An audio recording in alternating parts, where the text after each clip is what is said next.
Qualifier 1ல RCB கிட்ட பஞ்சாக விடப்பட்ட பஞ்சாப் வந்து இன்னைக்கு வந்து இப்போ குவாலிஃபயர் 2 ஆட போறாங்க. இன்னொரு பக்கம் மும்பை இந்தியன்ஸ் பாத்தீங்க அப்படின்னா பயங்கரமான ஒரு வெற்றி அகைன்ஸ்ட் வந்து குஜராத் டைட்டன்ஸ். பயங்கரமான கான்ஃபிடன்ஸ். லைக் எப்படி வந்து எலிமினேட்டருக்குள்ள வர்றப்போ வந்து அவங்க வந்து கான்ஃபிடன்ஸ் இல்லாம வந்தோம் அப்படின்ற மாதிரி யோசிச்சோமோ, ஆனா இப்போ பாத்தீங்க அப்படின்னா ஃபுல் ஆஃப் கான்ஃபிடன்ஸ்ல வந்து இப்போ வந்து குவாலிஃபயர் 2 போறாங்க. ஸோ இந்த ரெண்டு டீம் ஒரு பக்கம் பாத்தீங்க அப்படின்னா இன்எக்ஸ்பீரியன்ஸ்டு ஒரு 6 அன்கேப்டு இந்தியன் பிளேயர்ஸோட வர பஞ்சாப் டீம், இன்னொரு பக்கம் பயங்கர கடப்பாறையான இந்தியன் டீம்ல அண்ட் அது மட்டும் இல்லாம அவங்களோட இன்டர்நேஷனல் டீம்ல வந்து எல்லாருமே வந்து எக்ஸ்பீரியன்ஸா இருக்கிற ஒரு பக்கம் மும்பை இந்தியன்ஸ். ஸோ இது ரெண்டும் வந்து மோத போகுது. ஸோ இந்த இதுல யார் வந்து ஜெயிக்க போறா அப்படின்றதா வந்து எங்களோட ப்ரெடிக்ஷன் சொல்ல போறோம். இதை பாத்தீங்க அப்படின்னா ஒரு சின்ன ஒரு டிஃபரெண்டா ட்ரை பண்ணலாம். என்ன அப்படின்னா வழக்கம் போல வந்து பிச் போட்டு அந்த டாஸ் யார் ஜெயிக்கணும், ஹை ஸ்கோர் அதெல்லாம் பார்த்துட்டு பிளேயிங் 11 எல்லாம் பார்த்துட்டு நான் வந்து இது வந்து ப்ரெடிக்ஷன் கிடையாது. நான் வந்து இப்போ என்ன இது வந்து முன்னாடி பேசி வச்சுக்கிட்டேன். நான் வந்து பஞ்சாப்காக வந்து பேச போறேன், அவன் வந்து மும்பைக்காக பேச போறான். நாங்க ஜெயிக்கிறதுக்கு நாங்க என்னென்னலாம் வந்து பண்ணணும், என்னென்னலாம் எங்க கிட்ட பாசிட்டிவ் இருக்குன்னு நான் பேச போறேன். அவன் வந்து மும்பை ஜெயிக்கிறதுக்கு என்னென்னலாம் வந்து பண்ணணும் பாசிட்டிவ் இருக்குன்னு அவன் பேச போறான். அண்ட் ஃபைனலா இதெல்லாம் பேசி கலந்து முடிச்சதுக்கு அப்புறம் எங்களோட ப்ரெடிக்ஷன்ஸ் நாங்க வந்து கொடுப்போம், மும்பையா பஞ்சாபா அப்படின்னு. ஸோ இதான் இப்படிதான் வந்து வீடியோ போகுது. ஸோ ஃபர்ஸ்ட் பாத்தீங்க அப்படின்னா பிச் கண்டிஷன் வந்து அகமதாபாத் வந்து யூஸ்வலாவே வந்து பயங்கர ஹை ஸ்கோரிங் வென்யூவா தான் இருந்திருக்குது. அதுலயும் இந்த டைம் பார்த்தா பயங்கர ஹை ஸ்கோரிங் வென்யூ. அதாவது 7 மேட்ச் நடந்திருக்கு. அதுலயும் முக்கியமா 6 மேட்ச் வந்து பேட்டிங் ஃபர்ஸ்ட் டீம் தான் ஜெயிச்சிருக்குது. ஒரே ஒரு மேட்ச் தான் பேட்டிங் செகண்ட் டீம் ஜெயிச்சிருக்குது. அது மட்டும் இல்லாம ஆவரேஜ் ஃபர்ஸ்ட் இன்னிங் ஸ்கோர் வந்து 221 ஆவரேஜ். சோ அதுல ஒரு சில மேட்ச் ஆவரேஜ் 221 தான். ஆமா, செகண்ட் இன்னிங் ஸ்கோர் வந்து 185. சோ பேட்டிங் ஃபர்ஸ்ட்க்கு வந்து கிளியர் அட்வான்டேஜ் இருக்குது உனக்கு. இந்த வந்து பிச்சே எப்படி அப்படின்னா உனக்கு போக வந்து உனக்கு பேட்டிங் வந்து நல்லா ஆகிட்டே போகும். ஃபர்ஸ்ட் ஃபியூ ஹவர்ஸ் மட்டும் தான் கொஞ்சம் பவுலர்ஸ்க்கு வந்து கொஞ்சம் பர்ச்சேஸ் இருக்கும், கொஞ்சம் அங்கங்க அந்த சீமா வருது ஸ்விங் ஆகுது இதெல்லாம் இருக்கும். ஒரு ஃபர்ஸ்ட் ஃபியூ ஹவர்ஸ் 2-3 ஹவர்ஸ் பார்த்து ஆடிட்ட அப்படின்னா அதுக்கப்புறம் உனக்கு ஃபுல்லாவே வந்து ரன் வேட்டை தான். அது மட்டும் இல்லாம வழக்கமா பிளே ஆஃப்ஸ்ல எல்லாருமே வந்து யூஸ்வலா சொல்றதுதான் ஃபர்ஸ்ட் பேட்டிங் ப்ரெஷர் இல்லாம ஆடுறது ரொம்ப பெரிய பிளஸ் பாயிண்ட். ஸோ அதுதான் வந்து இப்போ. அது மட்டும் இல்லாம இவங்க வந்து ஹை ஸ்கோர் பண்றதுக்கு இந்த கிரவுண்ட்ல பெரிய காரணம் என்ன அப்படின்னா சைட் பவுண்டரிஸ் வந்து சின்னது. ஒரு பக்கம் 66 மீட்டர், இன்னொரு பக்கம் 65 என்னமோ 67 தான். சோ உனக்கு வந்து ஈஸியா ஸ்கொயர் கட் ஆடுறது, இந்த பக்கம் வந்து லெக் சைட்ல ஷாட் ஆடுறது, புல் ஷாட் ஆடுறது இதெல்லாம் வந்து ரொம்ப ஈஸி. மிஸ் டைம் ஆனாலுமே வந்து 6 போறதுக்கு நிறைய சான்ஸ் இருக்குது. சோ வந்து நிறைய பேர் வந்து வீல ஆடுற பிளேயர்ஸ் வந்து மோஸ்ட்லி கம்மியா இருப்பாங்க. மோஸ்ட்லி இப்படி வந்து டப்புன்னு கட் ஆடுறவங்க, லெக் சைட்ல ஆடுறவங்க நிறைய பேர் இருப்பாங்க. ஸோ அதனாலே வந்து ரொம்ப நிறைய வந்து ரன்ஸ் போகுது. ஸ்பின்னர்ஸால இங்க வந்து கண்ட்ரோல் பண்ண முடியாது. நீ வந்து நல்லா லூப் தூக்கி போடுற அப்படின்ற மாதிரி இருந்தாலும் ஸ்பின்னர்ஸால கண்ட்ரோல் பண்ண முடியாது. அதுவுமே வந்து இங்க ஒரு பிரச்சனை. அதனால தான் நிறைய ரன்ஸ் இங்க வந்து போயிருக்குது. ஸோ இதுதான் வந்து பிச் ரிப்போர்ட். இதான் வந்து பிச் கண்டிஷன். ஸோ பேட்டிங் ஃபர்ஸ்ட்டுக்கு வந்து அட்வான்டேஜ் இருக்கு. ஸோ டாஸ் வந்து குரூஷியல் ரோல் பிளே பண்ணும். எப்படி இதுக்கு முன்னாடி 2 மேட்சஸ் 2 பிளே ஆஃப்ஸ்லயும் ஆர்சிபி டாஸ் வின் பண்ணது அண்ட் மும்பை டாஸ் வின் பண்ணது 2 பேருமே தெளிவா எடுத்தாங்க. பிச் கண்டிஷன் முன்னாடியே பார்த்துட்டாங்க, தெளிவா 2 பேருமே எடுத்தாங்க. ஸோ அது வந்து அவங்களுக்கு ரொம்ப பெரிய அட்வான்டேஜா இருந்துச்சு. அதை அவங்க நல்லாவும் யூஸ் பண்ணாங்க. இந்த டைமும் வந்து டாஸ் வந்து குரூஷியல் ரோல் பிளே பண்ண போகுது. ஸோ இப்போ வந்து பாத்தீங்க அப்படின்னா Mumbai playing 11 and Punjab playing 11. நீங்க வந்து சொல்லுங்க, போன மேட்ச் மாதிரியே போக போறீங்களா? போன மேட்ச் பாத்தீங்கன்னா கிளீசன் வந்து ஹாம்ஸ்ட்ரிங் இன்ஜரிலாம் சொல்லிட்டு இருந்தாங்க. தீபக் சஹர் ரிட்டர்ன் வருவாரா, கரண் சர்மா உள்ளர கொண்டு வருவீங்களா, என்ன ஏது? இல்ல தீபக் சஹர் வேணாம் எங்களுக்கு. 3 கேள்வி கேட்டா அதுக்கு ஒரு கேள்வி தான் பதில் சொல்லிருக்கான். எனக்கு தெரிஞ்சு லைக் அதேல வந்தா போவாங்க. லைக் ஹாம்ஸ்ட்ரிங் இன்ஜுரி, மேபி கிளீசனுக்கு பதிலா தீபக் சஹர் ஃபிட்னா அவர் உள்ள வரலாம். ஆனா நான் போன மேட்ச் நான் சொன்ன 11 இல்லாம புது 11 இறக்குறானுங்க. அதுவே எனக்கு ஆச்சரியமா இருந்துச்சு. நம்ம வில்ஜாக்ஸுக்கு பதிலா அசலங்கா வருவான்னு பேசிட்டு இருந்தோம், இல்ல பெவான் ஜேக்கப்ஸ் வருவான்னு பேசிட்டு இருந்தோம். சம்பந்தமே இல்ல, 2 பேருக்கு எடுக்காம ரிச்சர்ட் கிளீசன் எடுத்து வச்சுட்டு ராஜ்பாவா உள்ள எடுத்துட்டானுங்க. ராஜ்பாவா கடைசி கடலே காட்டல. பேட்டிங்கும் வரல, அவன் பவுலிங்க அந்த ஒரு இதுதான் போட்டான். ஒரு இது பவுலிங்க்கும் நமந்தீர் கொடுத்ததா ராஜ்பாவா கொடுத்துருக்கலாம், அந்த மாதிரி போட்டுக்கலாம். அதனால எனக்கு தெரிஞ்ச அதேல வந்தா போவாங்கன்னு தோன்றேன். ரிச்சர்ட் கிளீசனுக்கு இப்போ வந்து ஹாம்ஸ்ட்ரிங் இன்ஜரி அப்படின்னா என்ன பண்ணுவீங்க? கரண் சர்மா உள்ள கொண்டு வருவீங்களா? கரண் சர்மா தான் வரணும் என் கெஸ். ஏன்னா ஒரு லெக் ஸ்பின்னராவது இருக்கணும் டீம்ல. ஸ்பின்னர்னு சோல் ஸ்பின்னரா இருக்கிறது சாண்டர் மட்டும்தான்.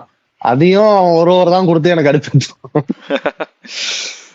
ஸோ இது பார்த்தா அப்படின்னா உன்னோட பிளேயிங் 11 ஓகே. இப்போ எங்களுக்கு பிளேயிங் 11 பார்த்தா அப்படின்னா எனக்கு வந்து பஞ்சாப்ல வந்து ஒரே ஒரு சேஞ்ச் பண்ணணும் அப்படின்னா இது வந்து நல்ல பேட்டிங் பிச். உனக்கு வந்து 8ஆம் நம்பர் தான் பேட்டிங் வரணும், 10ஆம் நம்பர்ல பேட்டிங் வரணும். நான் வந்து ரிஸ்க்லாம் அந்த விஷயத்த நான் போக மாட்டேன், ரிஸ்க் எடுப்பேன். எனக்கு 7 பேட்ஸ்மேன் போதும். பிரியான் ஷாரியா, பிரப்சிமன் சிங், ஜாஷ் இங்கிலீஷ், ஸ்ரேயஸ் ஐயர், ஸ்டாயினிஸ், சஷாங்க் சிங், அது மட்டும் இல்லாம வேற யாரு, நேல் வதேரா. 7 பேர், எனக்கு 7 பேட்ஸ்மேன் போதும். அதுக்கப்புறம் எனக்கு வந்து மீதி எல்லாம் இம்பாக்ட் பிளேயர் முதல் கூட எனக்கு வந்து பவுலர் தான் வேணும். முக்கியமா எனக்கு வந்து வைஷாக் விஜயகுமார் உள்ள வரணும். உமர் சாய் நான் வெளியே எடுத்துருவேன். ஸோ நான் உமர் சாயை நம்புறதுக்கு பதிலாக பியூர் பவுலர் நம்பிடுவேன். 7 பேட்ஸ்மேன் போதும். கடப்பாறையா இந்த 7 பேட்ஸ்மேன் இந்த பிச்சில் அடிக்கலன்னா 8வது பேட்ஸ்மேன் வந்து ஒன்றும் பண்ண முடியாது. ஸோ இவங்க ஏன்னா அது மட்டும் இல்லாமல் நான் இதுக்கு ஸ்கோர் கார்டு நான் பார்த்ததுல மீதி மேட்சஸ் நான் பார்த்ததுல எதுலையுமே வந்து 8 விக்கெட் 10 விக்கெட் போவே இல்லை. ஃபுல் 10 பேரும் அவுட் ஆகவே இல்லை எந்த டீம்லையுமே. ஃபர்ஸ்ட் பேட்டிங் செகண்ட் பேட்டிங்லையும் எல்லாமே 3 விக்கெட் 5 விக்கெட் 6 விக்கெட் அப்படிதான் போயிருக்குது, முக்கியமா ஃபர்ஸ்ட் பேட்டிங்ல. ஸோ ரொம்ப கம்மியான விக்கெட்ஸ் தான் அவங்களால எடுக்கவே முடிஞ்சிருக்கு பவுலர்ஸால ஃபர்ஸ்ட் இன்னிங்ஸ்ல. ஸோ அப்படி இருக்கிறப்போ நான் வந்து அந்த ரிஸ்க் எடுப்பேன், ஒரு பவுலர் உள்ள கொண்டு வருவேன். அப்படி கொண்டு வரல அப்படின்னா உனக்கு இன்னும் வீக் ஆயிடும். நீ வந்து வைஷாக் விஜயகுமார் உள்ள கொண்டு வரல அப்படின்னா உனக்கு வந்து ஓப்பனிங்ல வந்து ஹர்ஷ்தீப் சிங்கும் கைல் ஜெமிசன் மட்டும் தான் உனக்கு பவுலிங் போடுவாங்க. மற்றபடி உனக்கு யாருமே இருக்க மாட்டாங்க. சாய்னிஸ் தான் நீ கொண்டு வந்து ஒரு பேஸ் பவுலரா போடணும். ஸோ அந்த இடத்துல வந்து மாட்டிப்பாங்க. சஹல் கண்டிப்பா உள்ள வந்துருவாரு எனக்கு தோணுது. ஸோ அது வந்து உங்களுக்கு ஒரு பெரிய பாசிட்டிவா இருக்கும். ஸோ என்னோட 11 வந்து இப்படிதான் இருக்கும். ஃபர்ஸ்ட் 7 பேர் பவுலர்ஸ், அது இல்லாம ஹர்ஷ்தீப் சிங், கைல் ஜெமிசன், சஹல், ஹர்ப்ரீத் பாரு, இம்பாக்ட் பிளேயரா வந்து வைஷாக் விஜயகுமார். ஸோ இது ஒரு பக்கம் இருக்கட்டும். சரி, இப்போ நீங்க வந்து எனக்கு இந்த மேட்ச்ல நான் கண்டிப்பா ஜெயிப்பேன், அகமதாபாத் பிச்சில் நான் வந்து கண்டிப்பா ஜெயிப்பேன்றதுக்கு உங்களுடைய பாசிட்டிவ்ஸ் எனக்கு இது வந்து இதெல்லாம் பண்ணா நான் ஜெயிச்சிருவேன்ப்பா, அது வந்து உங்களோட பாசிட்டிவா இருக்கலாம், இல்ல எங்களோட நெகட்டிவ் வந்து நீ வந்து பாசிட்டிவா யூஸ் பண்ணிப்பாங்க அப்படின்னு சொல்லலாம். அது உங்களோட இஷ்டம்.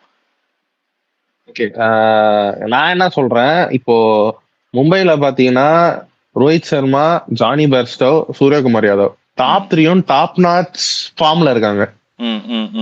டச்னு சொல்லலாம், ஃபார்மோட டச். போன மேட்ச் பார்த்ததை வச்சு செம்ம டச்ல இருக்காங்க. நீங்க வேற சைட் பவுண்டரிஸ் சின்னதுன்றீங்க. ரோஹித் சர்மா சும்மாவே புல்ல அடிச்சிட்டு இருப்பாரு. சோ எனக்கு தெரிஞ்சு லைக் அவர் விக்கெட்டை நீங்க ஏர்லியா எடுக்கிறதுக்கு வாய்ப்பு இல்ல, அவரா கொடுத்தாதான் உண்டுன்ற மாதிரி இருக்கும். சோ எனக்கு தெரிஞ்சு அவங்க 3 பேரும் டேக் ஆன் பண்ணிடுவாங்க. லைக் ஏர்லி ரன்ஸ் எடுக்கிறதா இருக்கட்டும், இல்ல செகண்ட் பேட்டிங் வந்தாலும் ஏர்லியா ரன்ஸ், லைக் ஒரு பெரிய டார்கெட்டை நோக்கி ஒரு சேஸ் பண்ணும்போது அவங்க வந்து செமையா பெர்ஃபார்ம் பண்ணி தந்துருவாங்க. சோ பிரஷர் இல்லாம நாங்க ஜெயிச்சிருவோம்னு எனக்கு தோணுது. இதுல வந்து பார்த்தா அப்படின்னா பிரியான்ஷ் ஆரியா, பிரப்சிம்ரன் சிங், இந்த பக்கம் ஸ்ரேயாஸ் ஐயர், இவங்க 3 பேர் பார்த்தா அப்படின்னா ஜாஸ் இங்கிலீஷ். எனக்கு இதுல நான் ரொம்ப பெருசா நம்பி இருக்கிறது Priyansh Arya and Josh English. ஏன் அப்படின்னா அவங்க 2 பேருமே வந்து ஸ்கொயர் பவுண்டரிஸ்ல நல்லா 4 and 6 வந்து அந்த பட்டார்னு ஒரு ஃபிளாஷ் ஒரு கட்டு ஒன்று வைப்பாங்க, அது வைப்பாங்க. பிரப்சிம்ரன் சிங் வந்து இறங்கி வந்து ஸ்ட்ரெயிட்ல நிறைய ஆடுவார். ஸ்ட்ரெயிட் பவுண்டரிஸ் இங்க கொஞ்சம் பெருசு, 70 மீட்டர்ஸ் 72 மீட்டர்ஸ் அப்படி இருக்குது. பட் அதுவுமே கிளியர் பண்ண, இன்ஃபீல்ட்ல கிளியர் பண்ணா போதும் பவர் பிளேல, அது பிரப்சிம்ரனோட வேலை, அது ஒரு பக்கம் இருக்கட்டும். மற்றபடி இவங்க 2 பேருமே வந்து லெக் சைட்லயும் சரி, ஆஃப் சைட்ல அந்த கட் அடிக்கிறதுலயும் சரி, ஜாஸ் இங்கிலீஷ் ரொம்ப சூப்பரா இருப்பாரு. எனக்கு அவர் ஒருத்தவர் தான், எனக்கு அவர் தான் வந்து பெரிய கேம் சேஞ்சரா இந்த இதுல இருக்கணும். போன டைம் நான் அவர் தான் நம்பினேன்.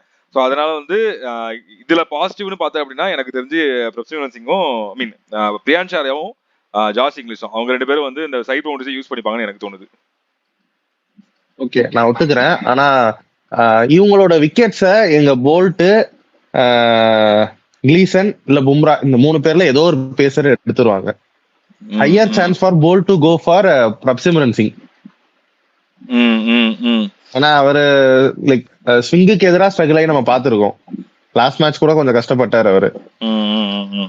ஸோ எனக்கு தெரிஞ்சு போல்ட் இல்லைன்னா பும்ரா இல்ல கிளீசன், இந்த 3 பேசஸ்ல யாராவது ஒருத்தவங்க கிட்ட பிரப்சிம்ரன் சிங் அவுட் ஆயிடுவாரு.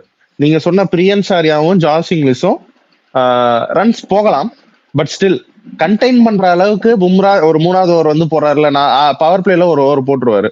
இப்ப டக்குன்னு போல்ட் வந்து ஃபர்ஸ்ட் விக்கெட் எடுத்துட்டாருன்னா ஜாஸ் இங்கிலீஷும் நீங்க சொன்ன மாதிரி பிரப்சிம்ரன் இது பிரியன்ஷ் ஆரியாவும் ஆடுறாங்கன்னு வச்சுப்போம். சோ அந்த சமயத்துல பும்ரா உள்ள எடுத்துட்டு வந்தீங்கன்னா எய்தர் நீங்க அந்த பவர் பிளேயோட லாஸ்ட் ஓவரை உங்களால ஃபுல்லா யூட்டிலைஸ் பண்ண முடியாத மாதிரி போகும், ரன்ஸ் கம்மியா வரும், இல்ல ஒரு விக்கெட் போகும் அந்த ப்ரெஷர்ல.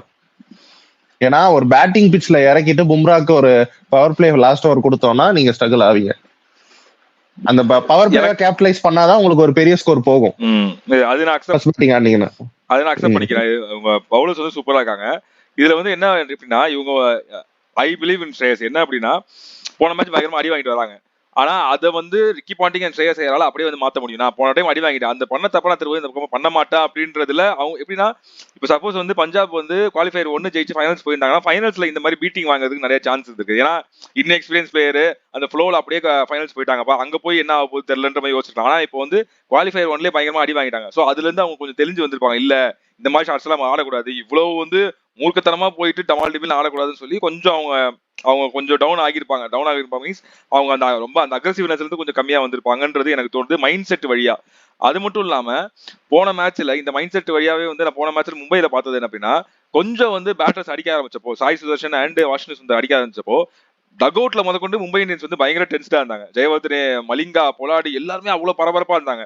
ரோஹித் சர்மா பரபரப்பா இருந்தாரு, ஹர்திக் பாண்டியா பரபரப்பா இருந்தாரு. லைக் பெரிய டீம். ஆனா அவங்களே வந்து இவங்க 2 பேரும் எப்படியாவது அவுட் ஆக்கிடணும்டா அப்படின்றதுக்கு வந்து அங்க ஜெயவர்தன் எங்க ஓடுறாரு, மலிங்கா டென்ஷனா இருக்காரு, ஐடியாஸ் கொடுத்துக்கிட்டே இருக்காங்க, பும்ரா கிட்ட வந்து பேசுறாங்க, ஹர்திக் கிட்ட வந்து பேசுறாங்க, ரோஹித் வந்து ஹர்திக் கிட்ட பேசினாரு. இந்த மாதிரி நிறைய விஷயங்கள் பார்க்க ஆரம்பிச்சோம்.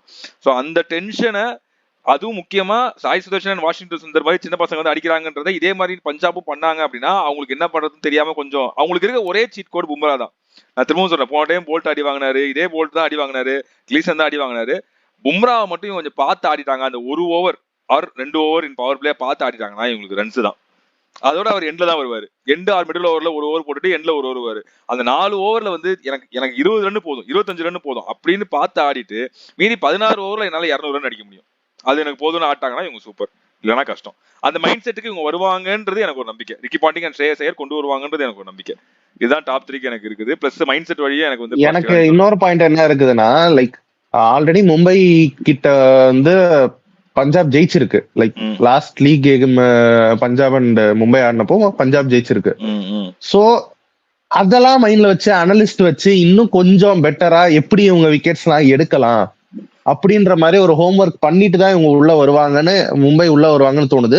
பிளஸ் நீங்க சொன்ன போன மேட்ச்ல வந்து நானும் பார்த்தேன், நானும் ஃபீல் பண்ணேன், மும்பை இந்தியன்ஸ் டக் அவுட் வந்து கொஞ்சம் டென்ஸ்டா இருந்தது. காரணம் ஒண்ணு வந்து டியூ ஃபேக்ட், பால் ரொம்ப லைக் ஈரமாவது ஸ்லிப்பரியா இருந்துச்சு, டியூ ஃபேக்டர். ரெண்டாவது விக்கெட் ஸ்லோ ஆயிடுச்சு, முலான்பூர்ல விக்கெட் ஸ்லோ ஆயிடுச்சு. So like it was easy coming on to the bat அந்த மாதிரி இருந்துச்சு. ஸோ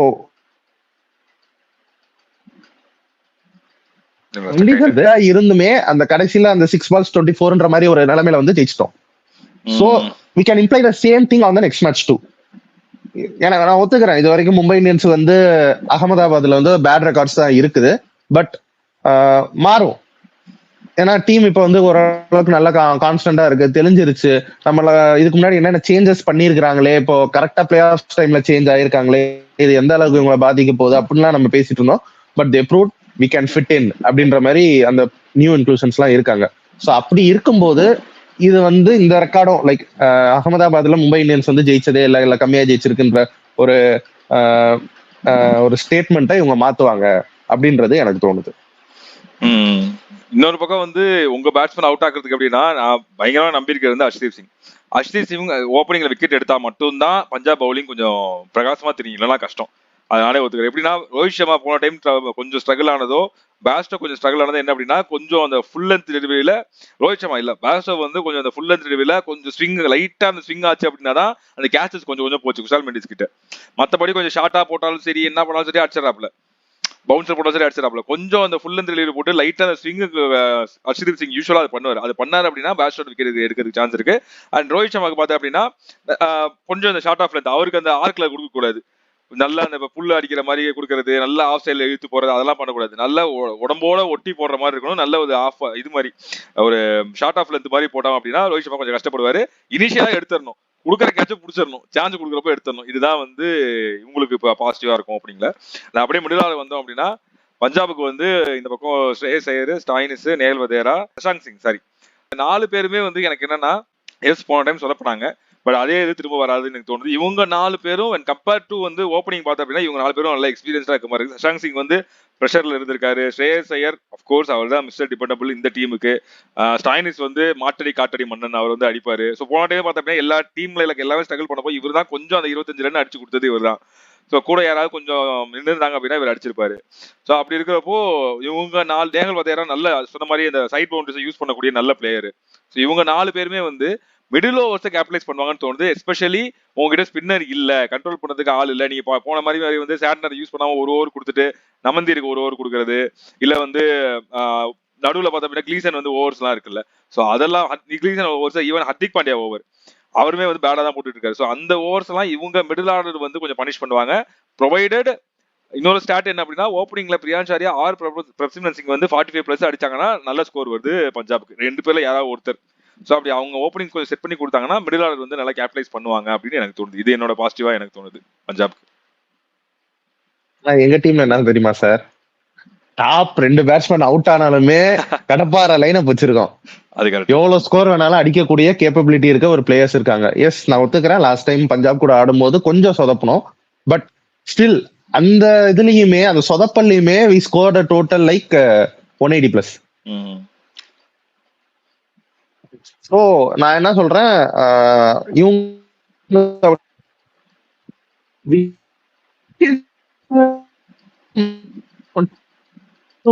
விடாம ஆடிட்டாங்கன்னா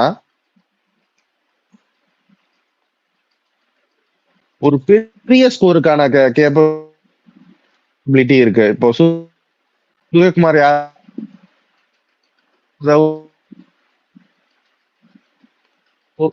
இருக்குன்னு சொன்னாரு. விக்கெட் விடாம ஆடிட்டாங்கன்னா ராஜ் கேக்குதாண்ணா? கேக்குது கேக்குது கேக்குது.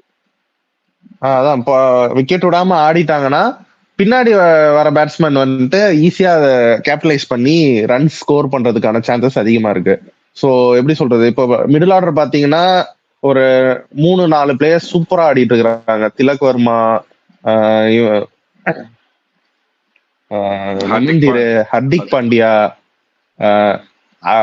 ராஜ்பாவா மட்டும் தெரியல. பட் அவர் அண்டர் 19ல பார்த்த வரைக்கும் அவர் சூப்பரான பேட்ஸ்மேன். அவர் பினிஷர் ரோல்ல தான் வச்சிருந்தாங்க அண்டர் 19 வேர்ல்ட் கப்ல கூட. சோ அப்படி இருக்கும்போது தரமா தான் பண்ணுவாங்க அப்படின்ற மாதிரி ஒரு ஒரு யங்ஸ்டர் எடுத்து வச்சிருக்காங்க ராஜ்பாவா. அதுக்கப்புறமும் உங்களுக்கு வேணும்னா சாண்ட்னர் இருக்கிறாரு. சாண்ட்னர் வரைக்குமே ஒரு நல்ல பேட்டிங் ஆடக்கூடிய ஒரு யூனிட்டா தான் இருக்குது மும்பை. ஒரே ஒரு விஷயம் வந்து பஞ்சாப் வந்து யூஸ் பண்ணிக்கக்கூடிய விஷயம் என்ன அப்படின்னா, ஸ்கைய முடிஞ்ச அளவுக்கு சீக்கிரம் அவுட் ஆக்க ட்ரை பண்ணுங்கள். அப்படி அவுட் ஆக்கினா இவங்க வந்து கொலாப்ஸ் பண்றதுக்கு ட்ரை பண்ணலாம். ஈவன் தோ மும்பை வந்து 100 for 2, 100 for 3 இருந்தா கூட ஸ்கையை அவுட் ஆக்கினா அங்க இருந்து வந்து இவங்க கொலாப்ஸ் ஆகிறதுக்கு சான்ஸ் இருக்கு. அதுதான் ஒரே சான்ஸ் இவங்க அவுட் ஆக்கிறதுக்கு. அதுக்கு வந்து சஹல் மாதிரி ஒரு ஆளு, இல்ல வந்து ஹர்ப்ரீத் மாதிரி ஒரு ஆள் வந்து நேற்று எப்படி வந்து சாய் கிஷோர் பிரில்லியண்டா பண்ணாரோ, அந்த ஸ்வீப் ஆடுறதுக்கு வந்து ஃபாஸ்டா பால கொடுக்காம பயங்கர ஸ்லோவா தூக்கி போட்டாரு. அதனால ஸ்வீப் ஆடவே முடியல. ஸோ ஸ்கை ரொம்ப ட்ரை பண்ணி அது ஸ்வீப் ஆட போய் தான் அவுட் ஆகிறாரு. அந்த மாதிரி ஏதாவது கொஞ்சம் பிளானோட வந்தாங்க அப்படின்னா மட்டும் தான் முடியும், இல்லைன்னா ரொம்ப கஷ்டம்.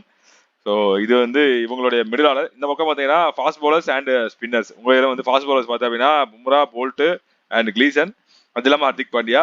இந்த பக்கம் வந்து எங்கள்கிட்ட 3 பேர் தான் இருக்காங்க. அதில் ஒருத்தர் வந்து அறக்குறை, அதாவது ஹர்ப்ரீத் பாரு, அதுவும் இல்லாமல் கைல் ஜெமிசன், அது இல்லாமல் வைஷாக் விஜயகுமார். இவங்க வந்து கொண்டு வருவாங்களா எனக்கு தெரியல. வந்தா 3 பேர். அது இல்லாமல் மார்க்கஸ் ஸ்டாயினிஸ் வந்து 2 ஓவர் போட முடியும். ஸோ இவங்க 4 பேர் தான் பேசர்ஸ். இந்த பக்கம் இவங்க 4 பேர் பேசர்ஸ். ஸோ இதுல வந்து உங்களுடைய பாசிட்டிவ்ஸ் சொல்லுங்க. எவ்வளவு சூப்பரா போட்டிருக்கிறோம். லைக் ஒரு மேட்ச் சொதப்புனா ஒரு இப்ப 14 மேட்ச் ஆடி இருக்காங்களா, 14 மேட்ச்ல ஒரு 4 மேட்ச் சொதப்பி இருப்போம், 10 மேட்ச் சூப்பரா போட்டிருக்காங்க. பேசர்ஸ்னாலேயே நிறைய மேட்ச் ஜெயிச்சிருக்கோம்.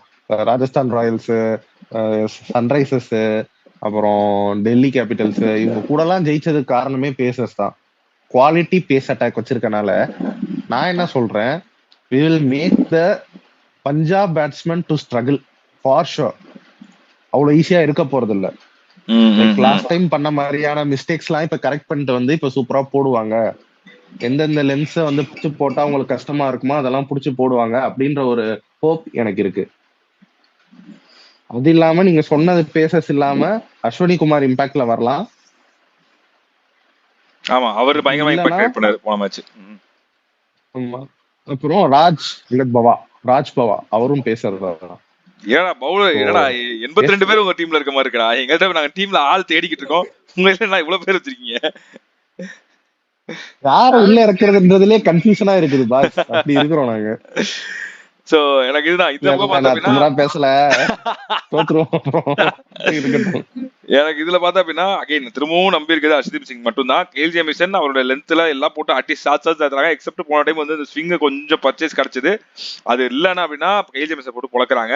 வைஷாக் விஜயகுமார் நல்ல ஒரு இம்பாக்ட் கிரியேட் பண்றாரு, அவர் வந்து ப்ராப்பரா யூஸ் பண்ணணும். அது இல்லாமல் ஸ்டாயினிஸ் வந்து மிடில் ஓவர்ஸ்ல அங்கங்க வந்து ஒரு பொலாட் மாதிரி, ஒரு ரசல் மாதிரி, இந்த பக்கம் ஒரு வேற யாரும் சொல்லலாம், வெஸ்ட் இண்டீஸ் பவுலர்ஸ் அப்படி ஓடி வந்து ஸ்லோவா போடுவாங்க. அந்த மாதிரி ஸ்டாயினிஸை யூஸ் பண்ணா கொஞ்சம் நல்லா இருக்கும். இவங்க சொல்லல, இவங்க வந்து இங்க 4 பேருமே தரமான பவுலர்ஸ் மும்பைல. இவங்க வந்து ஓகே பவுலர்ஸ் தான். ஆனால் ஓகே பவுலர்ஸ் எவ்வளவு ஸ்ட்ராங்கா யூஸ் பண்றாங்கன்றத பொறுத்து தான் இருக்கு. மற்றபடி no comparison to Mumbai Indians bowlers.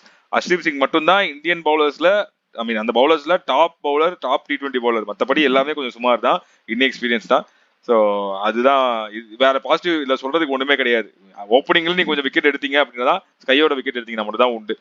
அதுக்கப்புறம் இந்த பக்கம் வந்து அப்படின்னா ஸ்பின்னரை வந்து நீங்க கரன்ஷமா யூஸ் பண்ணீங்களா இல்லையான்னு தெரியல. அது இல்லாம ஒரே ஸ்பின்னர் வந்து சாண்டர், இந்த பக்கம் சஹல் உள்ளால வந்துருவாருன்னு ஒரு நம்பிக்கை. சஹல் அண்ட் ஹர்ப்ரீத் பார், இதுதான் வந்து 2 ஸ்பின்னர்ஸ் இந்த பக்கம். எனக்கு தெரிஞ்சு இவங்க தான் வந்து கொஞ்சம் எங்க சைடு நமந்தீர் ஸ்பின்னரு, திலக் வர்மா ஸ்பின்னரு அவரெல்லாம் விட்டீங்க.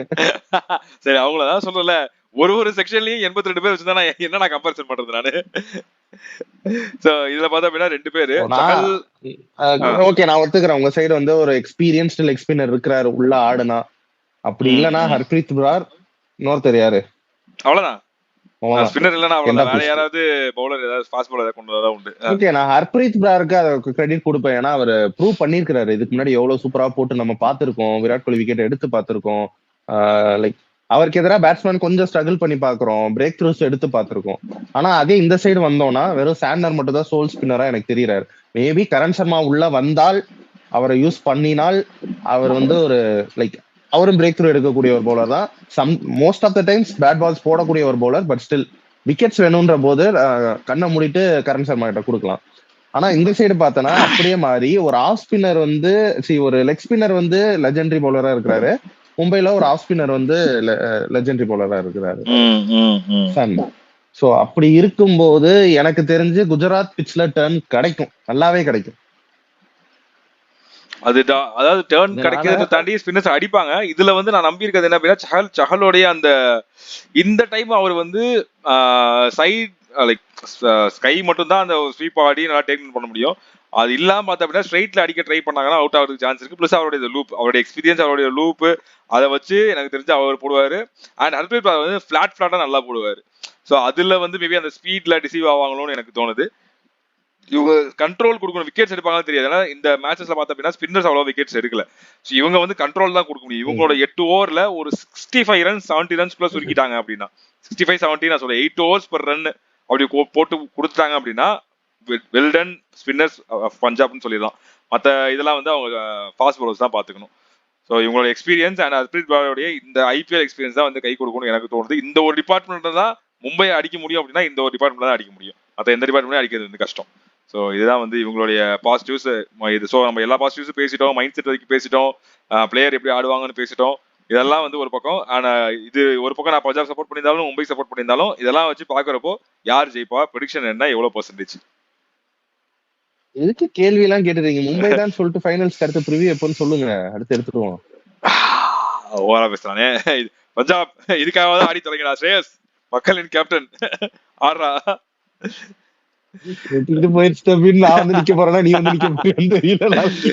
எவ்வளவு பர்சன்டேஜ் மும்பை பஞ்சாப் எவ்வளவு பர்சன்டேஜ்? ஒரு 2 டீமுமே ஒரு மாதிரி லைக் சரிக்கு சமமா இருக்கிற மாதிரி டீமா தான் இருக்கு. ஒரே ஒரு கேரக்டர் மும்பை கிட்ட அதிகமா இருக்குன்னா எக்ஸ்பீரியன்ஸ். சோ நான் வந்து மும்பை சைடு போறேன். எப்படியும் மும்பை ஒரு சேம் தான் 65-30 இதுதான் என்னால சொல்ல முடியும். 65-35. ஏன்னா எனிதிங் கேன் ஹேப்பன். இது அப்படியே 65-35 அந்த சைடும் மாறும். ஆனா நான் எக்ஸ் பண்றது இவங்க எக்ஸ்பீரியன்ஸ் பிளஸ் பாஸ்ட் மேட்சஸ்ல அவங்க ஆடின விதத்தை பார்த்துட்டு நான் சொல்றேன். இன்னொன்னு ஆல்ரெடி பஞ்சாப் கூட இவங்க தோத்துட்டு வந்திருக்கனால மேபி அந்த ஒரு வின்னிங் வேணும் அப்படின்ற மாதிரி ஒரு மைண்ட் செட்ல வந்து ஆடுவாங்க. பிளஸ் ஃபைனல்ஸ் மேலேயும் ஒரு கண்ணு இருக்கும், கப்பு மேலேயும் ஒரு கண்ணு இருக்கும். ஸோ 2 டீமுமே ஒரு மாதிரி சரிக்கு சமமா தான் ஆடும். பட் மும்பைக்கு எக்ஸ்பீரியன்ஸ் கொஞ்சம் கை கொடுத்து இன்னும் அவங்களை ஜெயிக்க வைக்கும் நான் நம்புறேன். அதனால 65 on Mumbai side, 35 on Punjab side. யாரா இருந்தாலும் எனக்கு தெரிஞ்சு மும்பை தான் வந்து ப்ரெடிக்ஷன் கொடுப்பாங்க. அதனாலேயே நான் வந்து பஞ்சாபுக்கு நான் போறேன். ரொம்ப பெரிய எட்ஜ் கிடையாது. 51-49 தான் நான் கொடுப்பேன். எதனால அப்படின்னா நான் சொன்ன அந்த மைண்ட் செட். நான் என்ன சொல்றேன் அப்படின்னா எதனால அப்படின்னா அந்த mind set, Shreyas mind set, Ricky Ponting mind set. அதாவது எல்லாருக்குமே ஃபர்ஸ்ட் டைம் ஒன்னு இருக்கும். பீடாக் வீடியோ பாத்தீங்களா? பீடாக் வீடியோ பாத்தீங்களா? இல்ல ரிவ்யூ போட்டுருக்காரா? இல்ல தான் போடுவாரா? ஆமா நாளைக்கு தான் போடுவாரு நினைக்கிறேன். என்ன ப்ரிவ்யூ வரல. போன வாட்டி ப்ரிவியூல தான் பீடாக் வந்து RCB 80 இது 20ன்னாருன்னு நினைக்கிறேன். 80 இல்லாம பஞ்சாப் 20ன்னாருன்னு நினைக்கிறேன். 80-யா 60-யா தெரியல, 60-40 தான் நினைக்கிறேன். எப்பவுமே 80 20 கொடுக்க மாட்டாரு. 55-45 60-40 அப்படி தான் கொடுப்பாரு. 60-40 தான் நினைக்கிறேன். ஆன் ஆர்சிபின்னு சொன்னோடனே யோ மகேஷ் வந்து என்னங்க நீங்க ஆர்சிபி வந்து எப்படிப்பட்ட இது பஞ்சாப் நானி வந்து எப்படிப்பட்ட ஒரு கேம். நானி 80-20 கொடுத்தாரு. 85-15 சாரி 80-20. நானி ஆமா ஆமா பீடாக் இல்ல நானி ஆமா ஆமா அது சாரி பார்த்தேன். நானினா. நான் வந்து பாக்குறேன் 51 அவர் என்ன கொடுத்திருக்காருன்னு பாருங்க, அதுதான் நடக்கும். நான் வந்து 51-49 ஆன் ஃபேவர் ஆஃப் பஞ்சாப். எதனால அப்படின்னா ஆல்ரெடி மும்பை வந்து ஜெயிச்சிருக்காங்க.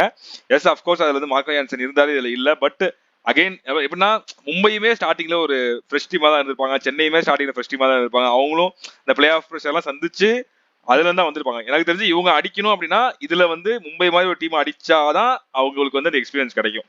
தோத்துட்டு போயிட்டு தான் எக்ஸ்பீரியன்ஸ் கிடைக்காது. இதுல மும்பை மாதிரி ஒரு டீம் அடிச்சாதான் அவங்களுக்கு எக்ஸ்பீரியன்ஸ் கிடைக்கும். அந்த ஒரு மைண்ட் செட்டோட வருவாங்கன்னு எனக்கு தோணுது. ஸ்ரேயஸ் ஐயர் ஆல்ரெடி நிறைய டொமஸ்டிக்ல அடிச்சிருக்காரு. உடனே கேகேஆர் வந்து வின்னிங் ட்ராஃபிக்கு வந்து கொண்டு போயிருக்காரு. ஸோ அந்த ஒரு மைண்ட் செட் அவருக்கு தெரியும். ஓகே அது அந்த பார்ட் அண்ட் பார்சல் ஆஃப் இதெல்லாம் தோல்வி இருக்கும்னு அவருக்கு தெரியும். ஸோ அவர் வந்து டீமை லீட் பண்ணி கொண்டு போவார் தோணுது. அதனால அந்த 1% வந்து 51-49 நான் கொடுக்குறேன். ஸோ இதுதான் வந்து எங்களுடைய வந்து ப்ரெடிக்ஷன். ஸோ 2 பிளேயர் டப்பு டப்புன்னு சொல்லிட்டா நான் 2 பிளேயர் சொல்றேன், முடிச்சுக்கலாம் ப்ரிவியூவை. பேஸ்டோ பவுலிங்ல பஞ்சாப்ல 2 பேரு. சரி, பும்ராவை தாண்டி ஒருத்தர் சொல்லணும்னா நான் வந்துட்டு சாண்டர் சொல்றேன் நாளைக்கு. சரி Santner 4 overs within 30 or 35, 2 or 3 wicket. இந்த பக்கம் பஞ்சாப்ல பேட்டிங் அண்ட் பவுலிங். பஞ்சாப்ல பெஸ்ட் பேட்டர் வந்து எனக்கு தெரிஞ்சு பிரியன் சாரியா இல்லனா ஸ்ரேயஸ் ஐயர். பிரியன் சாரியா, I will go with Priyan Saria. And bowler வந்து சஹல் இஃப் ஹி பிளேஸ். எனக்கு வந்து ஏன்னா இதுக்கப்புறம் அவங்களுக்கு சான்ஸ் இல்ல, இது ஜெயிச்சாதான் ஃபைனல்ஸ் போகணும்ன்ற போது அவர் சீக்கிரம் ஃபிட் ஆயிட்டு வந்து உள்ள ஆடணும் தான் அவங்களும் பார்ப்பாங்க. The had a day rest today. And சொல்ல போனா 2 நாள் முடிஞ்சிருக்கு, 3வது நாள் தான் உங்களுக்கு மேட்ச் நடக்க போகுது. ஸோ அதுக்கு முந்தின மேட்ச் அவர் ஆடல. ஸோ ஆடலாம், மேபி ஆடலாம். எனக்கு வந்து மும்பை இந்தியன்ஸ்ல பார்த்தா அப்படின்னா ஷமா பேஸ்டோ ஸ்கை எல்லாருமே ஸ்கை தான் சொல்றாங்க. ஸோ அது இல்லாம நான் வந்து எனக்கு வந்து என்னமோ திலக் வர்மா கேன் ஸ்கோர்னு எனக்கு தோணுது. போன டைம் லைட்டா ஒரு டச் காமிச்சாரு, வித் திலக் வர்மா கேன் ஸ்கோர்னு தோணுது. பவுலிங்ல பார்த்தா அப்படின்னா எனக்கு வந்து அஸ்வினி குமார் எனக்கு வந்து அவரு இம்பாக்ட் கிரியேட் பண்ணுவாரு தோணுது. போன டைம் நல்லா இது பண்ணாரு, இந்த டைம் ஃபாஸ்ட் பவுலர் நல்லா பண்ணுவாருன்னு தோணுது. இவங்க பஞ்சாப்ல பார்த்தா அப்படின்னா ஜாஸ் இங்கிலீஷ் அவர் தான் ரொம்ப முக்கியம். அவருக்கு இந்த பிச்சு நல்லா சூட்டபிளா இருக்கும், நல்லா வாட்டமா ரன்ஸ் நிறைய அடிக்கலாம், அவர் பெரிய ஸ்கோர் போடுவார்னு எனக்கு தோணுது. பவுலிங்ல பாத்தீங்கன்னா ஹர்ஷ்தீப் சிங் தான். எனக்கு ஹர்ஷ்தீப் சிங் விக்கெட் எடுத்தா தான் வந்து டீம் ஜெயிக்கும். ஸோ இதுதான் வந்து எங்களுடைய ப்ரெடிக்ஷன்ஸ், எங்களுடைய இம்பாக்ட் பிளேயர்ஸ். ஸோ உங்களுடைய கருத்துக்கள் என்னன்றது கமெண்ட் செக்ஷன்ல போடுங்க. அண்ட் நாளைக்கு அது திரும்பவும் லைவ் வரும். நான் வந்து கொஞ்சம் லேட்டா தான் ஜாயின் பண்ணுவேன். அண்ட் இது வந்து சந்தோஷம் ரத்தீஷ், அதாவது நாளைக்கு நான் வந்து டிராவல்ல இருப்பேன், வந்துகிட்டு இருப்பேன் டுவர்ட்ஸ் பெங்களூரு. அதாவது சந்தோஷ் வந்து பஞ்சாபுக்கு, அவ்வளவுதான் போயிட வேண்டியதான் அப்படி. இவன் வந்து மும்பை அண்ட் சந்தோஷ் வந்து பஞ்சாப், 2 பேரும் மாத்தி மாத்தி லைவ்ல அடிச்சுக்கிட்டு இருப்பாங்க. நான் நடுவில் வந்து ஜாயின் பண்ணிக்கிறேன். ஸோ நாளைக்கு வந்து லைவ் வருவோம். ஞாபகம் வச்சுக்கோங்க, எல்லாம் வந்துருங்க. நாளைக்கு வந்து போஸ்ட் போடுறேன். ஸோ இதெல்லாம் தான் எங்களோட ப்ரெடிக்ஷன்ஸ். உங்களோட கமெண்ட்ஸ் சொல்லுங்க. இந்த வீடியோ பிடிச்சா லைக் பண்ணுங்க, ஷேர் பண்ணுங்க, மக்கள் சேனல் சப்ஸ்கிரைப் பண்ணிட்டு பக்கத்துல பெல் ஐகானை கிளிக் பண்ணிட்டு ஆல் ஆப்ஷன் சூஸ் பண்ணிக்கோங்க. தேங்க்ஸ் பட்டன் கிளிக் பண்ணி காணிக்கை செலுத்துங்க. அண்ட் நெக்ஸ்ட் வீடியோல மீட் பண்றோம். நன்றி, வணக்கம்.